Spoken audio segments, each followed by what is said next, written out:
नमस्कार मेरे प्यारे दोस्तों, मैं हूँ लालता मिश्रा और आप सुन रहे हैं परमात्मा के गीत। इसमें आज मैं आप लोगों को भगवान के परम भक्त श्री चंद्रहास जी की कथा सुनाने जा रहा हूँ। मैं आप लोगों को केरल राज्य में एक सुधार्मिक नाम के राजा राज्य करते थे। उनके घर में पुत्र रूप में पैदा हुए श्री चंद्रहास जी। भगवान के इतने बड़े भक्त थे, पूर्व जन्मों का उनका जो भक्ति का संस्कार था वो इस जन्म में प्रकट हो गया, क्योंकि जब वो पैदा हुए तो उनके मुख से कृष्ण कृष्ण कृष्ण नाम की ध्वनि निकलती थी। ये सब देख के राजा अत्यंत प्रसन्न हुए। उन्होंने सोचा कि लगता है मेरे घर कोई परम भागवत ने जन्म लिया है, जो पैदा होते ही भगवान का नाम जप रहा है, कृष्ण कृष्ण कर रहा है। ये सब देख के भैया राजा के राज्य में इतना बढ़िया धूमधाम से उत्सव मनाया जाने लगा कि राजा पूरी तरह से उसके उत्सव में खो चुके थे। और इसी अवसर का फ़ायदा उठाते हुए जो बैरी पक्ष के लोग थे, जो दुश्मन उनके आसपास बसे थे, उन्होंने भैया आक्रमण कर दिया उनके राज्य में। वो लोग तो सब अपना बधाइयों में व्यस्त थे, सब खुशियां मना रहे, सब उत्सव मना रहे थे। उसी बीच में भैया आक्रमण कर दिया और पूरे राज्य के जितने सैनिक थे सबको मार गिराया। दुश्मन पक्ष के लोगों ने राजा को भी मार दिया। कोई भी व्यक्ति जिंदा न बचने पाए। राजा का हुक्म था, सबको घेर लिया गया। और भैया वो लोग तो अपना उत्सव मनाने में व्यस्त थे, बचने का कोई मौका, कोई अवसर न दिया, सब घेर के ख़त्म कर दिया। पर जिससे चंद्रहास जी उत्पन्न हुए थे, उनकी माता ने भैया धाई माँ को बुला के कहा कि तुम एक काम करो, मेरे बच्चे को किसी न किसी तरह बचा लो। भैया धाई माँ ने क्या किया, जो दाई माँ होती बच्चों को पालती है, उनके घर में दासी का काम करती थी धाई माँ। उन्होंने क्या किया, एक लकड़ी का वहाँ पे पात्र रखा हुआ था, उसमें नीचे चंद्रहास को लिटाया, ऊपर से सब जूठे पत्तल और ये सब घास फूस ऊपर रख के और लेके चल दिया। सैनिकों ने बुलाया, रुको इसमें दिखाओ क्या है, पर उन्होंने ऊपर दिखा दिया। उसमें सब कूड़े कबाड़ पत्तल आदि सब इकट्ठा थे। सैनिकों ने कहा ले जाओ ले जाओ, भागो जल्दी। भैया धाई माँ किसी तरह लेके बच्चे को निकल गई और भागते हुए वहीं दूर, थोड़ी दूर पे कुंतल राज्य पड़ता है केरल में ही, वहाँ लेके चली गई अपने बच्चे को। वहाँ ले जाके भैया राज्य में पहुँची और वहाँ राजा से उन्होंने निवेदन किया कि मुझे अपने घर में काम दे दें। मैं बहुत पुरानी धाई माँ हूँ, मुझे काम करने का बहुत एक्सपीरियंस है। तो राजा ने भाई उनकी जब परीक्षा ली तो उन्होंने पाया कि बहुत अच्छा काम करने में निपुण है ये दासी, तो उन्होंने उसको अपने घर ही रख लिया। तो उन्हीं मंत्री के यहाँ वो काम करने लगी।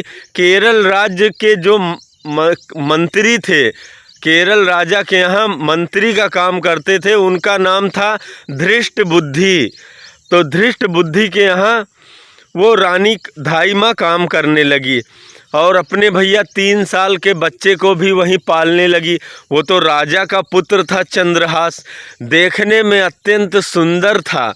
जिस राजा के राज्य में वो धाई माँ काम करती थी, उसी राज्य में वो बच्चा इधर उधर अपना खेला करता था। पर जो भी उस बच्चे को देखता मंत्र मुग्ध हो जाता था, क्योंकि वो राजा का बच्चा था। पर धाई माँ से जो भी पूछता था वो कहती थी ये हमारा बच्चा है। मेरे पति के मर जाने के बाद मैं अपने बच्चे की देख रेख के लिए घर घर में काम करती हूँ, ऐसे अपने बच्चे को पाल रही हूँ। पर लोग समझ जाते कि ये ज़रूर कोई राजा के घर का बच्चा है। एक तो उसके मुख से हमेशा कृष्ण नाम का उच्चारण निकलता रहता था, जहाँ भी जाता था कृष्ण कृष्ण कृष्ण बोलता रहता था। एक दिन भैया चंद्रहास नदी किनारे खेल रहा था, वहीं अचानक से ध्यान मग्न होके बैठ के कृष्ण कृष्ण कृष्ण करने लगा। उधर से जब कोई किसी के भी भीतर सच्ची भक्ति उत्पन्न होती है महाराज तो कहीं न कहीं से गुरु जरूर आ जाते हैं। वहीं से नारद मुनि जा रहे थे, उन्होंने देखा कि कोई बच्चा ध्यान में बैठ के कृष्ण कृष्ण नाम का जप कर रहा है। नारद जी वहाँ प्रकट हो गए। उन्होंने बच्चे से पूछा तो भैया उसने अपना नाम चंद्रहास बताया और बोला मैं कृष्ण कृष्ण नाम का जप कर रहा हूँ। मैं भगवान श्री कृष्ण से बहुत प्रेम करता हूँ और मैं उन्हीं के नाम का जप हमेशा किया करता हूँ। नारद जी तो बहुत प्रसन्न हो गए चंद्रहास के ऊपर और उन्होंने अपनी झोली से निकाल के चंद्रहास को एक सालिक राम की छोटी सी मूर्ति दे दी, लड्डू गोपाल, और बताया कि चंद्रहास को जब भी तुम कुछ खाया करो तो इनको पहले पवा दिया करो, जब भी स्नान करो तुम तो इन्हें भी स्नान करा दिया करो, छोटी सी सेवा है यही किया करो। और भगवान लड्डू गोपाल का छोटा सा मंत्र दे दिया। चंद्रहास अब तो कृष्ण भगवान के उसी मंत्र का जप किया करते। और भैया पवाने और नहलाने की बात कौन करे, उन्होंने उस सालिक राम की मूर्ति को उठा के जैसे पान का बीड़ा मुख में दबा लिया जाता है, ऐसे ही सालिक राम की मूर्ति को उठा के अपने कपोल में रख लिया, अपने गाल में ही दबा लिया। पूरा दिन खेलते आराम से, और जब भी पूजा करने का दिल होता अपने मुख से निकाल के सालिक राम की पूजा करके फिर अपने मुख में रख लेते। भैया ऐसे भगवान की पूजा करते थे सालिक राम जी, ऐसे सालिक राम जी की पूजा करते थे चंद्रहास जी महाराज। तो भैया एक दिन क्या हुआ कि जिस राजा के राज्य में वो खेलते रहते थे वहाँ तमाम साधु संत महात्माओं का आगमन हुआ। तो धृष्ट बुद्धि के घर जाके रुके, तो धृष्ट बुद्धि ने सभी साधु संत महात्माओं की खूब अच्छे से आओ भगत करी और उनको बुला के ले गए अपने घर में, आराम से बढ़िया सेवा सत्कार किया, प्रसाद पवाया। और जब साधु संत महात्मा जाने लगे तो धृष्ट बुद्धि अपने पूरे परिवार को बुला के ले आया और सब के साथ में उन महात्माओं को प्रणाम करवाया। और एक बहुत ही ज्योतिषाचार्य महात्मा थे उसमें बहुत पहुँचे हुए, उनसे पूछने लगा धृष्ट बुद्धि कि हे प्रभु आप कृपा करके बताइए हमारे बच्चों का जीवन कैसा होगा, किसके साथ इनका विवाह होगा। तो धृष्ट बुद्धि के 2 बच्चे थे, उसके लड़के का नाम था मदन लाल और उसकी बिटिया का नाम था विषया। तो वहीं उसकी बिटिया खड़ी थी विषया, उसके तरफ हाथ रख के पूछा बाबा इसका विवाह कहाँ होगा, किसके साथ होगा। तो भैया जो आचार्य जी ध्यान लगा के देखने लगे, उन्होंने आँख खोल के बताया वो जो बालक खेल रहा है उसी के साथ इसका विवाह होगा, तुम्हारी बिटिया के साथ। धृष्ट बुद्धि का तो भैया कहीं ठिकाना न रहा, उसने आंखें खोल के बाबा से पूछा बाबा एक बार फिर से ध्यान लगा के देखते, क्योंकि ये हमारी बिटिया मंत्री की पुत्री और आप बता रहे हो कि धृष्ट बुद्धि की पुत्री का विवाह उस धाई माँ के बेटे के साथ होगा। ऐसा कैसे हो सकता है महाराज कि एक राजा एक राजमंत्री के पुत्री का विवाह एक दाई के लड़के के साथ होगा, एक दासी के साथ होगा। एक बार फिर से देख लीजिए।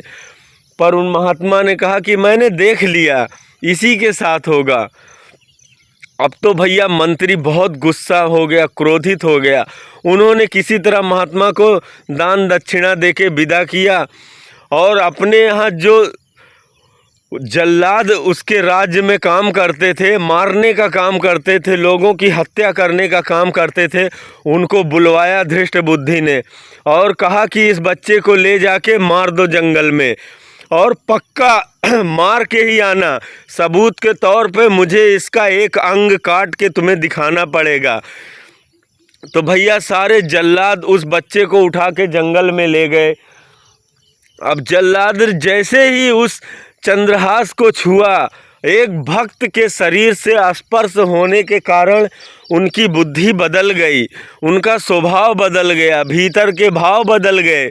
उन्होंने एक दूसरे से कहने लगे कि हम जन्म बीत गया हत्या करते हुए, क्यों ना एक काम आज पुण्य का कर ले, इस बच्चे को छोड़ देते हैं। भैया भक्त का स्पर्श पाते ही उनके भीतर भी बदलाव आ गया। उन्होंने भैया ले जाके जंगल में उस बच्चे को ऐसे ही छोड़ दिया बिना मारे। पर उन्होंने सोचा अगर हम उसको कुछ राजा को नहीं दिखाएंगे ले जाके तो राजा हमारी मृत्यु कर देगा, हमें मरवा देगा वो। तो भैया उन्होंने देखा कि उस लड़के के बाएं अंग में 6 अंगुलियां हैं। तो उन्होंने उस छंगा होने के कारण उसका एक अंग वो अंगुली काट ली, काट के ले जाके मंत्री को दिखा दिया कि हमने चंद्रहास को मार दिया। इधर भैया चंद्रहास की उंगली कट जाने के कारण बहुत खून बहने लगा। रोते रोते बिलखते हुए वहीं गिर के बेहोश हो गए चंद्रहास। तभी क्या देखा कि चंदनावती राज्य के एक राजा उसी जंगल में शिकार खेलने के लिए आए थे।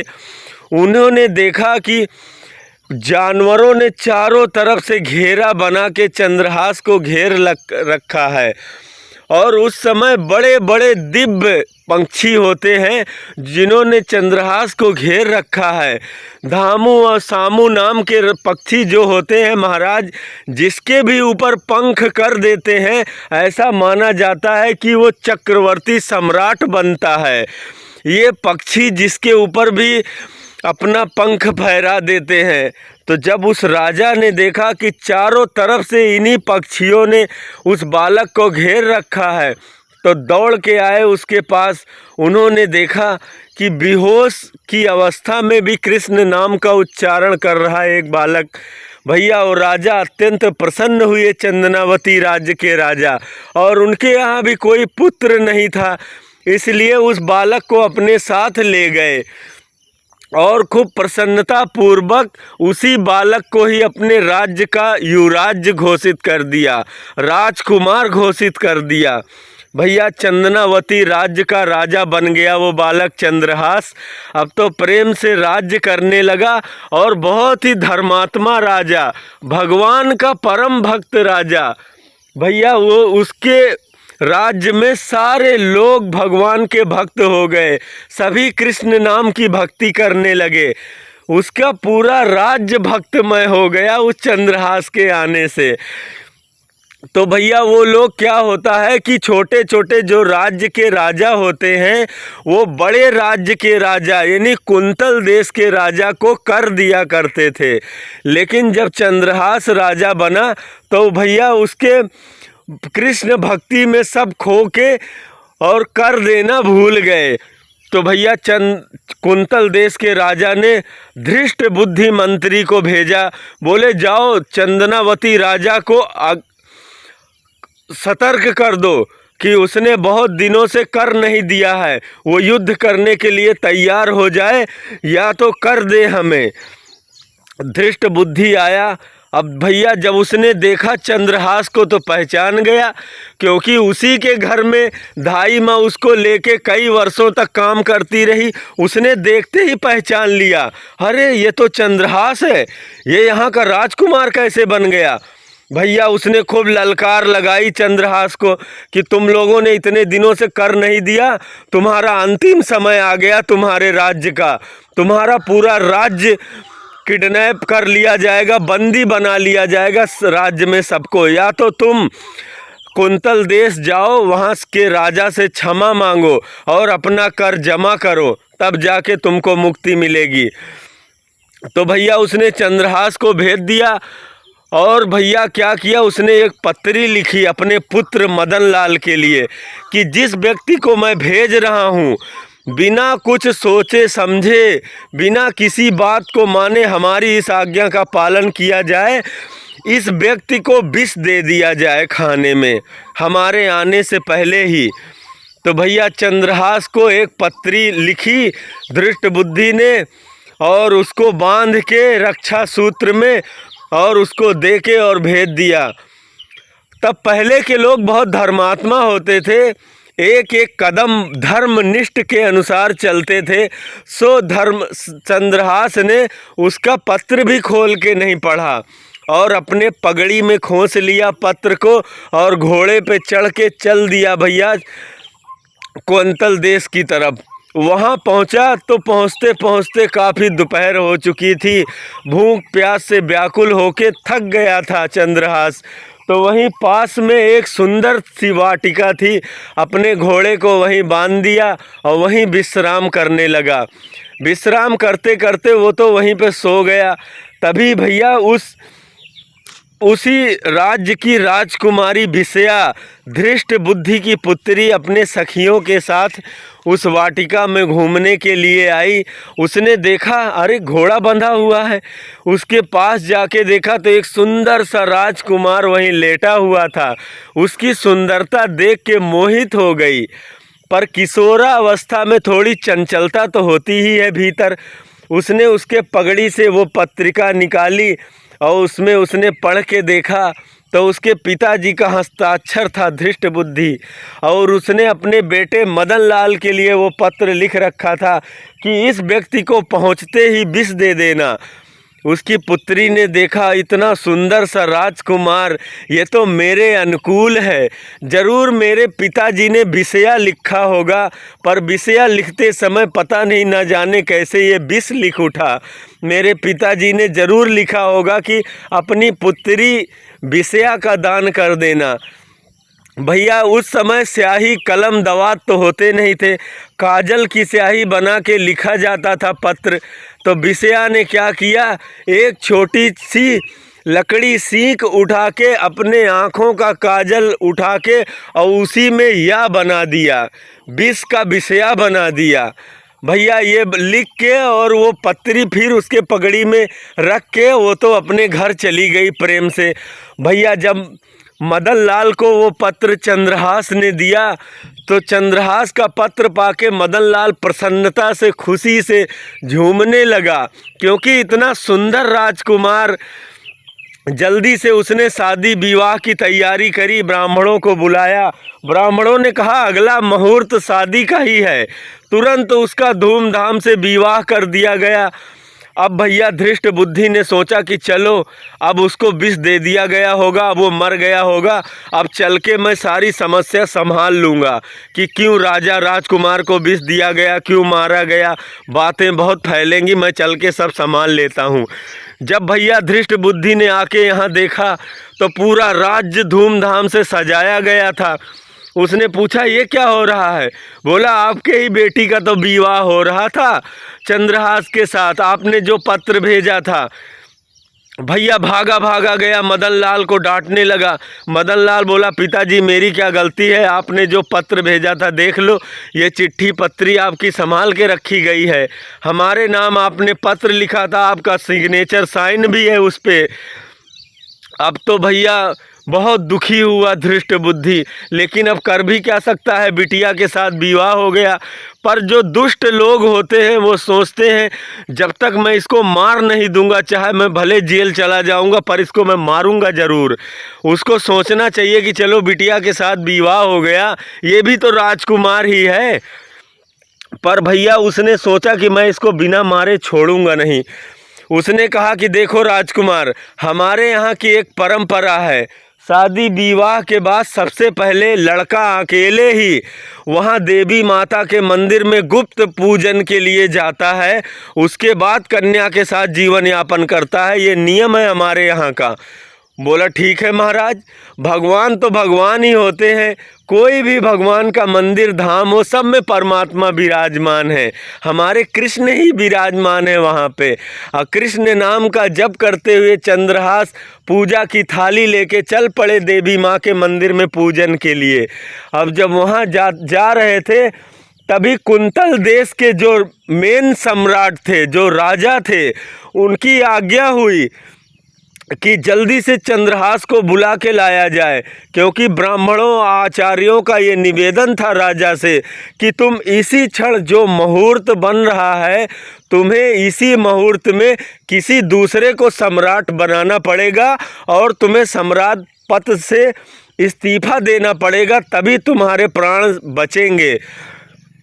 तो भैया कुंतल देश के राजा ने उसी समय चंद्रहास को बुलवा भिजवाया कि जाके तुरंत इसी मुहूर्त में बुला के लाओ, मैं उसे राजा बनाऊंगा, सम्राट बनाऊंगा। भैया वहीं मदन लाल बैठा था। दौड़ा दौड़ा आया मदन लाल, चंद्रहास से बोला, भैया चंद्रहास, तुम पूजन करने बाद में जाना, तुम्हारी जगह मैं पूजा करने चला जा रहा हूँ देवी की। तुम तो इसी समय का मुहूर्त निकला हुआ है, तुम फटाफट जाओ, सम्राट तुम्हें बुला रहे हैं।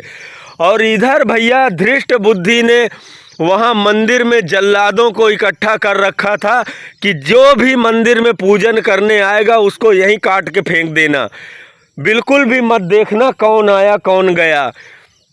तो भैया जैसे ही वहाँ धृष्ट बुद्धि का पुत्र ही मदन लाल पूजा की थाली लेके मंदिर की तरफ चला और इधर चंद्रहास को सम्राट की तरफ भेज दिया। चंद्रहास तो वहाँ जैसे ही पहुँचे उनका सम्राट पद पे नियुक्ति हो गई, राजा ने उनको सम्राट बना दिया। और मदन लाल जैसे ही मंदिर में पहुँचा तो उसके सैनिकों ने आओ देखा न ताओ और फटाफट मदन लाल को काट के वहीं फेंक दिया। भैया ये बात चारों तरफ फैल गई कि मदन को मार के फेंक दिया गया उसकी पिता की आज्ञा से। जब उसके पिता ने ये बात सुना भैया चारों खाने चित्त होके पछाड़ खा के पीछे गिर पड़ा और खूब रोने लगा। चंद्रहास से जाके क्षमा मांगने लगा, पर चंद्रहास तो भगवान के इतने बड़े भक्त थे महाराज, वो जाके